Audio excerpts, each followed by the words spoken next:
quais seriam então os principais marcadores moleculares baseados em DNA que nós iremos estudar na nossa disciplina? São esses que estão mostrados nesse slide, ok? Que também acompanham a evolução dos marcadores moleculares ao longo do tempo. Nós temos então os marcadores moleculares baseados no polimorfismo, do comprimento, do fragmento de restrição, ou RFLP, o DNA polimórfico randomicamente amplificado, ou RAPD, o AFLP, que é o polimorfismo de comprimento do fragmento amplificado, o DART, que significa arranjo de diversidade, né? Que também se baseia no nome da técnica em si, os SCARs, né? Ou SCAR, no caso, que é a região amplificada de sequência caracterizada, os SSRs, ou repetições simples de sequência, ou também conhecidos como microsatélites, e os famosos SNPs, né, os polimorfismos de um único nucleotídeo. Bom, então, os primeiros métodos de análise do DNA utilizaram a hibridização do DNA para a detecção de variações, sendo essas variações analisadas pela técnica, sobretudo, do Salden blotting, produzido, né, essa técnica, na verdade, desenvolvida pelo Edwin Salden, né, que foi o pesquisador que deu o nome a essa técnica. E aí, então, deu-se origem ao RFLP, né, ao surgimento do RFLP, ou polimorfismo baseado no comprimento do fragmento de restrição. Então, o RFLP ele se baseava no uso de enzimas de restrição, que, atuando sobre alguma molécula-alvo de DNA, ia produzir, então, fragmentos de distintos tamanhos. Como, por exemplo, aqui nesse exemplo, né? Um indivíduo normal comparado com um indivíduo com uma doença, em que, tendo-se extraído o material genético, né, o genoma de ambos os indivíduos, esses genomas estão submetidos a uma enzima de restrição para corte. E aí, então, a enzima de restrição, por exemplo, aqui no caso a MST1, ela irá reconhecer sítios específicos de restrição, os quais serão clivados pela enzima. Então, notem que uma doença genética que porventura possa destruir, eliminar um desses sítios reconhecidos por MST1, será então, essa região contendo esse sítio não será clivada, justamente porque não ocorre mais o sítio de restrição dessa enzima MST1. Fazendo então com que o perfil de fragmentação causado pela clivagem da enzima, né, no genoma, seja diferente entre o indivíduo normal e com a doença, né? E aí, então, eu posso verificar em meio a diversos fragmentos, usando uma sonda específica que irá hibridizar, né? Que é o princípio do Salden blotting, irá hibridizar com a região contendo, então, o fragmento da clivagem, da restrição dessa enzima. Ou seja, o polimorfismo é gerado a partir da diferença de comprimento dos fragmentos de restrição. E aí nós temos a nítida distinção entre o indivíduo normal e da doença com base na nítida diferença de eletroforese desses fragmentos. Bom, então nós temos que variantes alélicas detectadas pelo RFLP, né, por esse marcador do tipo RFLP, detectado por Salden blotting, eles são do tipo codominantes, né, essas variações alélicas. Por que, professor, que elas são codominantes? Pois a característica de ação das enzimas de restrição promove, então, com que nós consigamos promove, então, a capacidade de detecção de variantes, sejam elas em alelos dominantes ou recessivos, tá? Sejam elas em qualquer tipo de alelo de um gene. Por quê? porque a enzima ela só irá clivar um determinado fragmento se ela encontrar o seu sítio de restrição. Ou seja, se ela não encontrar o sítio de restrição, ela não irá promover a clivagem.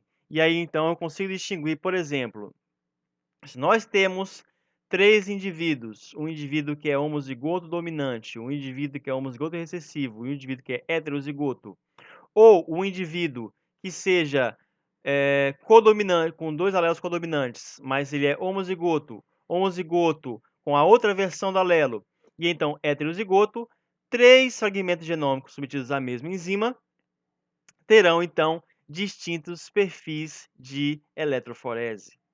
Pois, não com relação ao homozigoto, ocorre então esse perfil, pois ocorre a presença de um sítio de restrição, dividindo então o fragmento em 2, né?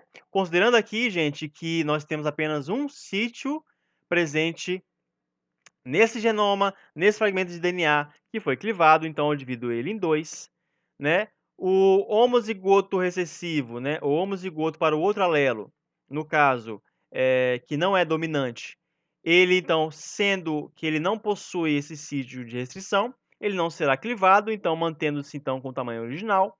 E o heterozigoto, então, apresentar tanto, no caso, o fragmento original, quanto também a formação dos fragmentos menores baseados na clivagem desse único sítio de restrição contido nesse alelo, ok? Então, notem aqui que esse alelo, o azão, ele contém um sítio de restrição, o alelo azim não contém esse sítio, né? O que faz com que ele não seja clivado, e o heterozigoto contém ambas as características, né? Então, uma parte permanece tal como o recessivo, né, ou essa variante codominante, e a outra parte é clivada. E isso faz com que eu consiga, então, distinguir alelo, por exemplo, gerações derivadas de parentais, né? Se nós temos os parentais com esses perfis, os parentais são heterozigotos, eu consigo distinguir, então, as gerações filhas, né? As gerações posteriores, a partir do padrão, né, de clivagem, que vai mostrar se existe ou não um sítio de restrição.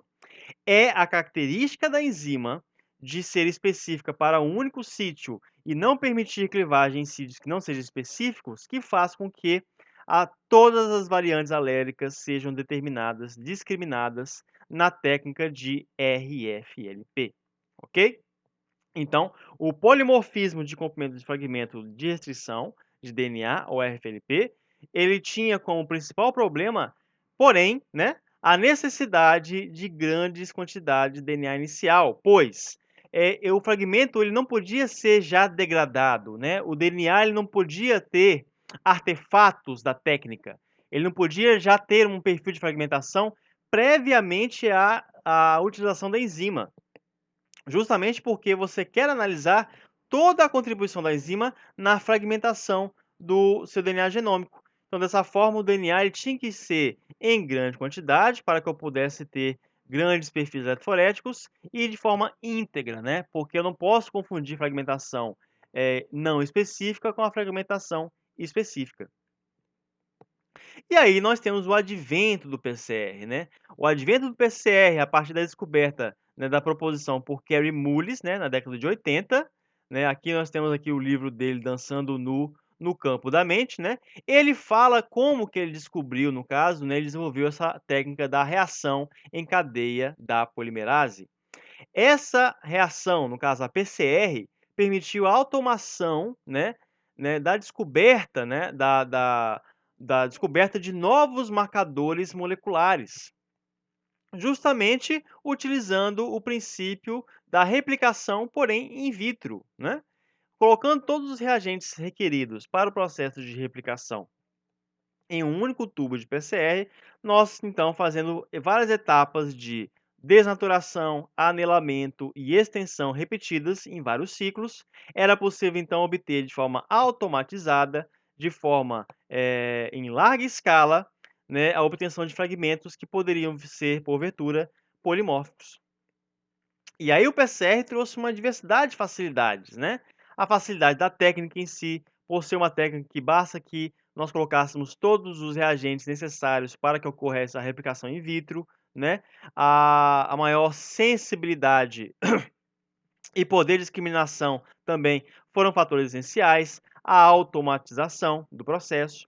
Então, os primeiros marcadores que foram baseados em PCR, como até então não se tinha conhecimento da sequência para boa parte dos organismos, os pesquisadores propuseram então realizar o PCR utilizando os que chamavam de iniciadores ou primers randômicos.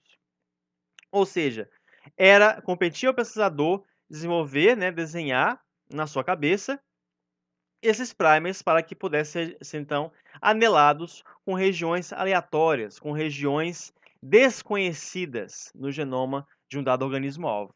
E aí então, por perfil eletroforético, posteriormente, se pudesse discriminar quais eram os fragmentos polimórficos, quais eram os fragmentos ditos não polimórficos ou também monomórficos, né? O primeiro marcador baseado em PCR foi o dito RAPD, né? O DNA, né, polimórfico randomicamente modificado. E aí diversos outros marcadores baseados em PCR, sem conhecimento prévio de sequência, foram desenvolvidos, né? Até que se obtivesse sequência, diversos marcadores foram desenvolvidos, tal como o AFLP, o DAF, o RP-PCR ou o AP-PCR. O RAPD é o pai de todos eles, sendo que, no RAPD, primers arbitrários, sem conhecimento de sequência, anelavam regiões desconhecidas. E esses primers, então, anelando essas regiões, geravam fragmentos sem conhecimento de sequência, né? E obtidos de diferentes indivíduos, né, indivíduo A, indivíduo B, por exemplo, poderiam apresentar diferentes padrões de fragmentação, diferentes padrões de amplificação, que então, submetidos à eletroforese, nós poderíamos então comparar um indivíduo com o outro, ok? Muito prático, muito simples.